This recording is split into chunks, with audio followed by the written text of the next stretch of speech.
कोई भी मनुष्य, हिंदू हो, मुस्लिम हो, सिख हो, ईसाई हो, जैन हो, बौद्ध हो, पारसी हो, यहूदी हो, नास्तिक हो, आस्तिक हो, उपेक्षित हो, मनुष्य मात्र की बात कर रहा हूं मैं। वेद किसी वर्ग विशेष के लिए नहीं करता उपदेश, केवल हिंदुओं के लिए नहीं, केवल मुसलमानों के लिए नहीं, आर्यों के लिए नहीं है, मनुष्य मात्र के लिए है। वही बात में रखने का प्रयास करता हूं मैं। सारे विश्व में इस धरती पर रहने वाले मनुष्यों की एक इच्छा समान होती है। सारे ब्रह्मांड की, इस धरती की बात नहीं कर रहा हूं मैं, पूरे ब्रह्मांड में जितनी पृथ्वियां हैं उसमें जितने मनुष्य होंगे, असंख्य होंगे, उनकी एक इच्छा समान होती है, मैं सुखी हो जाऊं, दुखी न हो मैं। ये समान इच्छा है। काला हो, गोरा हो, इंडियन हो, जापानीज हो, चाइनीज हो, रशियन हो, ऑस्ट्रेलियन हो, किसी भी देश का हो, किसी भी मतमंद संप्रदाय का हो, ये शाश्वत सत्य है। प्रत्येक मनुष्य की इच्छा होती है कि मैं सुखी हो जाऊं, दुखी ना हूं, और इसी के लिए प्रयास कर रहा है व्यक्ति। पढ़ रहा है, लिख रहा है, नौकरी कर रहा है, धंधा कर रहा है, कमा रहा है, विवाह कर रहा है, मकान बना रहा है, गाड़ी ले रहा है, बच्चे पैदा कर रहा है, घूम रहा है, फिर रहा है, नाच रहा है, कूद रहा है, केवल इसी उद्देश्य के लिए मैं दुखी ना हूं और सुखी हो जाऊं। आज इस लक्ष्य की पूर्ति के लिए संपूर्ण विश्व के अंदर जितने भी महानुभाव हुए हैं, हर देश के अंदर लोगों ने मनुष्य को सुखी बनाने के लिए, दीर्घायु बनाने के लिए खूब प्रयास किया है, अनंत प्रयास किया है। लेकिन एक भूल हो गई। और भूल क्या हुई है? उन्होंने विचार कर लिया कि सुखी होने के लिए हमें अधिकाधिक भोग्य पदार्थों को प्राप्त करना। भोग्य पदार्थ जिससे प्राप्त हो सकते हैं, 5 इंद्रियों के विषय, वो अधिकाधिक प्राप्त करेंगे, हम अधिक सुखी हो जाएंगे। यहां भूल हुई है। भोग्य पदार्थों की आवश्यकता है, धन की भी आवश्यकता है, मकान की भी आवश्यकता है, गाड़ी की भी है, कपड़े की भी है, भोजन की भी है, पति पत्नी की भी है, बच्चों की भी है, सब कुछ की है। लेकिन एक बड़ी आवश्यकता जिसको हम भूल गए हैं, उसका नाम धर्म है। व्यक्ति के अंदर जीवन में धर्म नहीं है, आध्यात्मिकता नहीं है, तो व्यक्ति भौतिक वस्तुओं के माध्यम से कितने संपन्न हो जाए, वो पूर्ण सुखी नहीं हो सकता। वेद कहता है कि हम भौतिक दृष्टिकोण से कितने संपन्न हो जाएं, लेकिन आध्यात्मिक दृष्टिकोण से जो कठिनाइयां आती है, बाधाएं आती है, उसका समाधान धन नहीं कर सकता। जीवन के लक्ष्य की प्राप्ति के लिए 2 साधन बताए, अभ्युदय और निश्रेयस। ये दार्शनिक बात बता रहा हूं मैं आपको। भोग और भोग सामग्रियों को प्राप्त करना और भौतिक दृष्टिकोण से संपन्न सुखी हो जाना, यह अभ्युदय में कहता है। लेकिन आत्मा परमात्मा को जानना, पुनर्जन्म में विश्वास करना, कर्म फल में विश्वास करना, जीवन मृत्यु में विश्वास करना, धर्माधर्म में विश्वास करना, संस्कारों में विश्वास करना, पुण्य अपुण्य में विश्वास करना, ईश्वर में विश्वास करना, ईश्वर की आज्ञाओं में विश्वास करना, यह अभ्युदय के क्षेत्र में आता है। यह अभ्युदय के क्षेत्र से हटकर के निश्रेयस के क्षेत्र में आता है। जिस व्यक्ति को ईश्वर के विषय में ज्ञान नहीं है, आत्मा के विषय में ज्ञान नहीं है, पुनर्जन्म के विषय में विश्वास नहीं है, कर्मफल के विषय में विश्वास नहीं है, वो व्यक्ति निश्चित रूप से पूर्ण सुखी नहीं हो सकता। सुखी होगा, खाने में सुख है, पीने में सुख है, अच्छे कपड़े में सुख है, घूमने में सुख है, नाचने में सुख है, हर प्रकार के भौतिक विषयों में सुख मिलता है, लेकिन क्षणिक सुख मिलता है, पूर्ण सुख नहीं मिलता है। मनुष्य ने कितनी भाषाओं को क्यों ने प्राप्त कर लिया हो, कितनी धन संपत्ति क्यों ने प्राप्त कर ली हो, कितनी डिग्रियां क्यों ने प्राप्त कर ली हो, कितना एक घूम लिया हो, फिर लिया हो, लेकिन जीवन पथ पर चलते हुए पदे पदे विभिन्न प्रकार से संबंधित ऐसे दुख आ जाते हैं, बाधाएं आती है, जिनका समाधान धन से नहीं होता है, मकान से नहीं होता है, लौकिक वस्तुओं से नहीं होता है। उसका उपाय केवल मात्र अध्यात्म है। जिस व्यक्ति के मन के अंदर, आत्मा के अंदर, बुद्धि के अंदर परमपिता परमात्मा के प्रति विश्वास है, सच्चे ईश्वर के प्रति, ध्यान देने की बात है। आज दुर्भाग्य से इस धरती के ऊपर सैकड़ों नहीं है, हजारों प्रकार के ईश्वर बना करके लोगों ने कल्पों कल्पना से खड़े कर लिए हैं। मैं उनकी बात नहीं कर रहा। मैं सच्चा ईश्वर, कैसा ईश्वर? सच्चा ईश्वर जो वेदोक्त है। आज समाज का दूसरा नियम ले सकते हैं, मोटी बात बताता हूं, जो सर्वव्यापक है। जो सर्वव्यापक है सर्वज्ञ हैं, सर्वांतर्यामी हैं, सर्वशक्तिमान है, न्यायकारी है, हमारे कर्मों का साक्षी है और कर्म फल दाता है। इस ईश्वर को जो व्यक्ति अच्छी प्रकार से जान लेता है, केवल जानना नहीं, जान लेता है, मान लेता है, स्वीकार कर लेता है और अपने मन बुद्धि में स्थापित कर लेता है। विडंबना क्या है? प्रथम तो स्थिति यह है, आज विश्व के आधे से अधिक लोग इस ईश्वर पर विश्वास नहीं करते हैं। ध्यान देना, लगभग 3 अरब से अधिक व्यक्ति इस संसार के अंदर ईश्वर पर विश्वास नहीं करते हैं।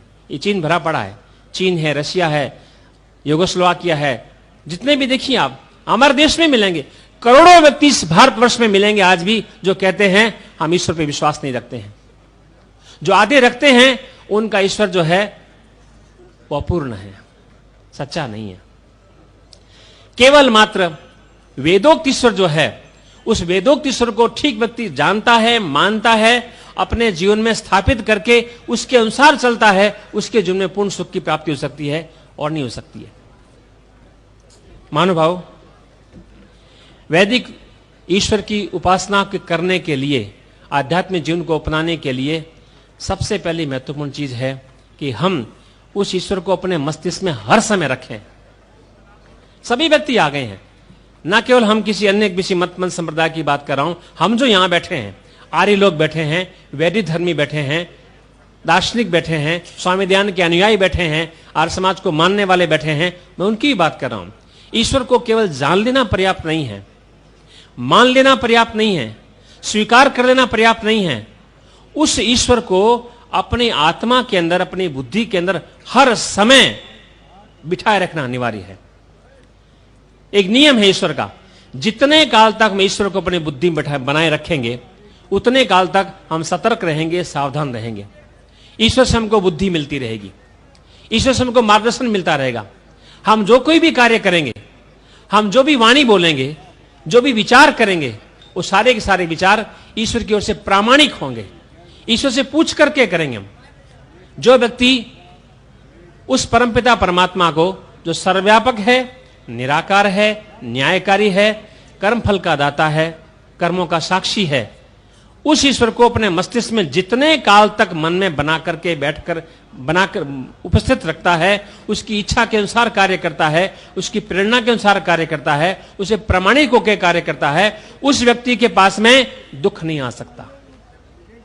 ध्यान देना, जो हमारे पास हम बैठे हैं, सारे विश्व के लोग लीजिए, जिनके पास वो कष्ट आता है, दुख आता है, पदे पदे आता है, रोजाना आता है, अपमान होता है व्यक्ति का, लोग झूठ बोलते हैं, छल कपट करते हैं, अन्याय करते हैं, पक्षपात करते हैं, लोग चोरी करते हैं, हमारे पर झूठे आरोप लगाते हैं, विश्वासघात करते हैं और दुखी हो जाता है व्यक्ति।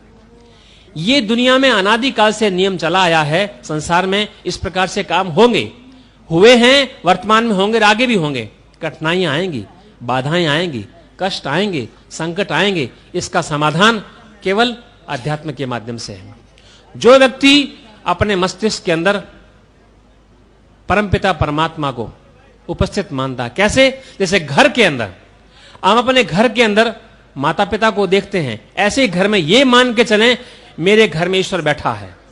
घर में नहीं, मेरे कमरे में बैठा है, मेरे पास में बैठा है, मेरे शरीर में है, मेरे मन में है, मेरी बुद्धि में है, मेरी आत्मा में है। हर समय, जितने काल तक, वैदिक सिद्धांत यह है, दार्शनिक सिद्धांत यह है, जितने काल तक हम अपने मन के अंदर परमपिता परमात्मा को उपस्थित मानते हैं, उतने काल तक आस्तिक रहते हैं। ये दार्शनिक परिभाषा, वैदिक दार्शनिक। जितने काल तक ईश्वर को हम बुला देते हैं, उतने काल तक हम नास्तिक बन जाएंगे। और नास्तिक व्यक्ति गलत विचारेगा, गलत बोलेगा, गलत कार्य करेगा, परिणाम होगा दुख।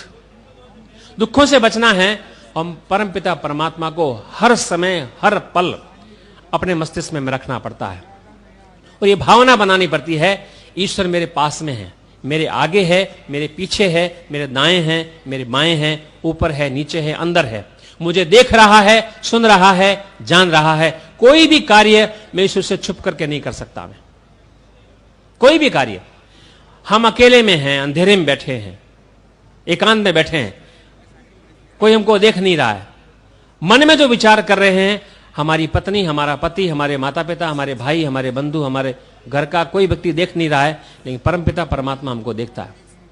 ऐसा विश्वास जब मन में रहता है व्यक्ति के, वो कोई कार्य गलत नहीं कर सकता।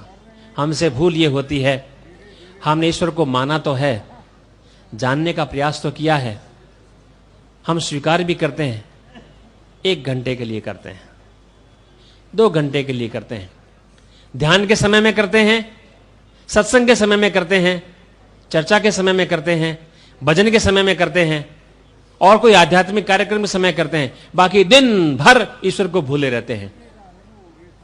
कोई 2 घंटे, कोई 4 घंटे, कोई बहुत अच्छी आध्यात्मिक आदमी, धार्मिक आदमी हो तो 6 घंटे तक ईश्वर को याद करता है। बाकी खाते समय, पीते समय, बोलते समय, स्कूल में, कॉलेज में, जहां भी कार्यशाला है वहां हम जाते हैं, ईश्वर को बिल्कुल भूल जाते हैं। वैदिक सिद्धांत यह है, ईश्वर को हर समय याद रखना है। हमारे स्वामी दयानंद जी जगह जगह लिखते हैं, आर्या विभिन्न देखिए आप, वेदों में मिलेगा आपको, हे परमेश्वर, हम आपको प्रत्येक क्षण, 1 घंटा नहीं, 2 घंटे नहीं, 6 घंटे नहीं, 8 घंटे नहीं, 10 घंटे नहीं, प्रत्येक क्षण हम आपको याद करके रहें। यदि हम आपको भूल जाएंगे, न जाने हमारा क्या होगा। सिद्धांत है ये। हम परमपिता परमात्मा को हर समय अपने मस्तिष्क में रखें।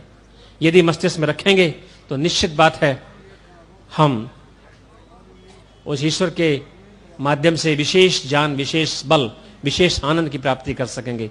आज हम आर्य लोग, वैदिक धर्मी लोग ईश्वर को जानते हैं, मानते हैं, स्वीकार करते हैं, थोड़ा मानते हैं। यदि हम ईश्वर को ठीक प्रकार जान करके और हर समय, हर पल अपने मस्तिष्क में रखें, ये हो नहीं सकता है कि हम दुनिया को बदल ना दें। महानुभाव, ये ऋषि लोग हैं, ये संत लोग हैं, सन्यासी लोग हैं, जो अपने स्वार्थों को छोड़ करके देश विदेश में जिन्होंने काम किया है। आज समाज के इतिहास को देखिए आप, 50 वर्षों तक आज देश के अंदर 25 देशों के लोग यहां पर आ रहे हैं। कहां कहां गए लोग? मॉरिशस में जाइए आप, सुरिनाम में जाइए, गयाना में, ट्रिनिडाड में, दक्षिण अफ्रीका में देखिए आप, इंग्लैंड में देखिए, इधर फिजी में, गयाना में, थाईलैंड में, जहां जहां जाइए आप, हमारे यहां के सन्यासी गए। कितनी शक्ति थी, कितना साहस था, कितना पराक्रम था, कितना उत्साह था, कितनी निर्भीकता थी। ये कैसे आती है? ये परमपिता परमात्मा के माध्यम से आती है। सच्चे ईश्वर को जानने वाला, मानने वाला, स्वीकार करने वाला, अपने मन में रखने वाले व्यक्ति के मन में इतना उत्साह होता है, इतनी आशा होती है, इतना निस्वार्थी बनता है, इतना प्रेमी बनता है कि कल्पना नहीं कर सकते। आज हमारियों के अंदर ईश्वर को ठीक प्रकार से जानते हैं, मानते हैं, थोड़ा मानते हैं। और अधिक ईश्वर को जानने का प्रयास करें, और अधिक मस्तिष्क में बिठाने का प्रयास करें, और अधिक ईश्वर को अपने मस्तिष्क में बिठा करके दिन भर ईश्वर को साथ में लेके चलें, हम अद्भुत कार्य कर सकते हैं। आज संसार जो है अंधकार में भटक रहा है। देखिए आप चारों तरफ, विदेशों की बात तो मैं क्या करूं, मैं देश को देखिए आप, जो वेदों को उठा के देखते हैं, दर्शनों को उठा के देखते हैं, उपनिषद को पढ़ते हैं और तुलना करते हैं आज हमारे देश की, भारतीयों की, यहाँ के जीवन की, खान पान की, चरित्र की, आचार विचार की, परंपराओं की, लक्ष्य की, मार्ग की, साधनों की, बहुत अंतर दिखाई देता है। कारण क्या है? वही कमी है हमारी। परमपिता परमात्मा हमारियों पे कृपा करे, ऐसी कृपा करे कि हम परमपिता परमात्मा अपने हृदय में रख करके अद्भुत कार्य करें। हमें एक उपाय एक अपनाना है, मैं अपने गुरुजनों से सुना है। एक उपाय, हम अपने घर में रहते हैं, अकेले ना माने। हम कमरे में अकेले हैं, ये मान के चलें हम 2 हैं, मेरे साथ में ईश्वर है। पति पत्नी हैं, ये मान के चलें हम पति पत्नी नहीं हैं, हम 3 हैं, परमपिता परमात्मा मेरे पास में है। बच्चे भी हैं, 2 बच्चे हैं, तो 5 मान के चलें। हम अपने घर के अंदर ईश्वर को भुला देते हैं, केवल ध्यान करते हैं, उपासना करते हैं, सत्संग करते हैं, भजन करते हैं, उस समय ईश्वर की अनुभूति रहती है। बाकी ईश्वर को दबा देते हैं अथवा ईश्वर निकल जाता है। हमें यह प्रयास करना है, जो सर्वव्यापक, सर्वज्ञ, सर्वशक्तिमान, न्यायकारी ईश्वर है, उसको हर पल, हर समय, उठते हुए, बैठते हुए, खाते हुए, पीते हुए, चलते हुए, फिरते हुए, हर समय मस्तिष्क में रखें कि परमपिता परमात्मा मेरे साथ में है। अद्भुत शक्ति मिलती है महानुभाव। ईश्वर की शक्ति, ईश्वर का ज्ञान, ईश्वर का बल, ईश्वर का साहस, ईश्वर का पराक्रम प्राप्त करके व्यक्ति एक अकेला पता नहीं कितने कार्यों को कर सकता है। परमपिता परमात्मा हमको शक्ति दे, हम उस परमपिता परमात्मा को ठीक प्रकार जान करके, और न केवल अपने जीवन में, अपने परिवार के अंदर, न केवल अपने गांव में, नगर में, राज्य में, न केवल देश में, संपूर्ण विश्व के अंदर और परमपिता परमात्मा की स्थापना करें। आर्य समाज का, स्वामी दयानंद जी का सबसे बड़ा मुख्य लक्ष्य यह है, एक लक्ष्य की पूर्ति कर देंगे, स्वतः अपने आप सारे लक्ष्य की पूर्ति हो जाएगी। हमारा कार्य क्या है? हमारा लक्ष्य यह है, मनुष्य के हृदय के अंदर, उसकी बुद्धि में, उसकी आत्मा में, उसमें मन में परमपिता परमात्मा के प्रति श्रद्धा और निष्ठा और रुचि और प्रेम और विश्वास पैदा कर दें, सारे काम स्वतः हो जाएंगे। बस एक ही काम करना है। आज व्यक्ति जो बिगड़ गया है, विनाश हो रहा है, उसका एक ही कारण है, हमने अपने जीवन में से ईश्वर को या तो निकाल दिया है अथवा दबा दिया है, अथवा थोड़े से काल के लिए याद करते हैं। वो परमपिता परमात्मा 18 घंटे जागृत काल में बहुत शक्ति बल देने वाला है। बस एक ही काम करना है। अंत में 2 मिनट के लिए उस परमपिता परमात्मा का हम ध्यान करेंगे। 3 शब्द है, ओम भू, ओम भुवः, ओम स्वः। ये 3 शब्द है, इसको महाव्याहृतिया कहते हैं। गायत्री मंत्र से प्रारंभ में 3 शब्द हैं, इनको हम परमपिता परमात्मा को साक्षी मान करके इनका जप करेंगे। भू शब्द का अर्थ है जो परमपिता परमात्मा हमारे जीवन का आधार है, जन्म देने वाला है, उसके कारण हम जीवित हैं, देख रहे हैं, खा रहे हैं, पी रहे हैं। भुव शब्द का अर्थ है जो कि दुखों को दूर करने वाला है, हर प्रकार के दुख को, भय को, पीड़ा को, रोग को, समस्त प्रकार की कमियों को, त्रुटियों को दूर करने वाला है। और स्व का मतलब है जो आनंद देने वाला है, ज्ञान देने वाला है, बल देने वाला है, उत्साह देने वाला है, पराक्रम देने वाला है। ये 3 शब्दों के अर्थ है। इन 3 शब्दों को लेकर के हम जप करेंगे। केवल 2 मिनट के लिए आंखें बंद करेंगे, सीधे होकर बैठना है। मैं जिस प्रकार से बोलता हूं उसका अनुकरण करना है।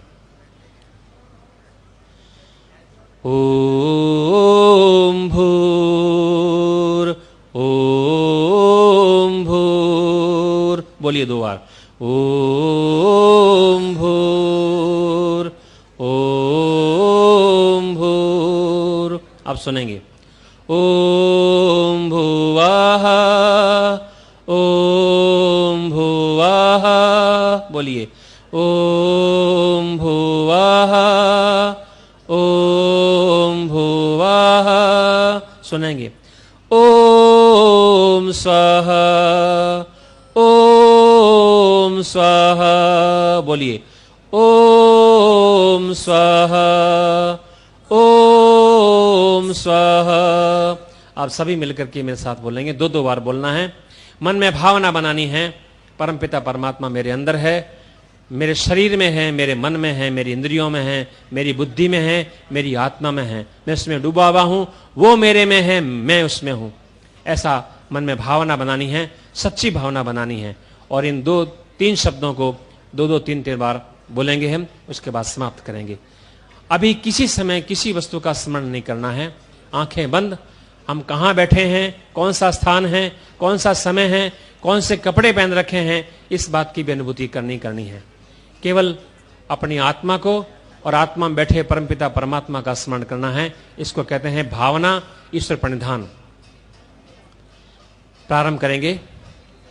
ओम भूर, ओम भूर, ओम भुवः, ओम भुवः, ओम स्वः, ओम स्वः, ओम भूर, ओम भूर, ओम भुवः, ओम भुवः, ओम स्वः, ओम स्वः, ओम भूर, ओम भूर।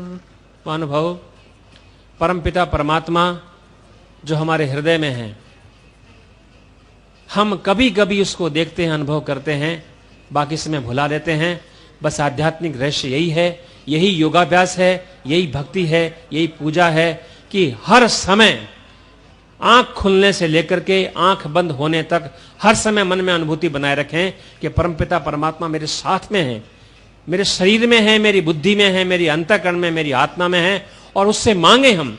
बहुत ईश्वर के पास में शक्ति है, ज्ञान है, बल है, हमारी कमी है, हम उसको मांग नहीं पा रहे हैं। उसके पास तो भंडार भरे हुए हैं। परमपिता परमात्मा की कृपा हो कि हम उस परमपिता परमात्मा से महान ज्ञान, महान बल, महान शक्ति, महान आनंद मांगे, अपने जीवन को महान बनाएं, अपने परिवार को, आगे चल के गांव को, समाज को, राष्ट्र को और विश्व को, जो कि आज अंधेरे में भटक रहा है, हमेशा प्रयास करें। इतना कह के विराम देता हूं। ओम शम।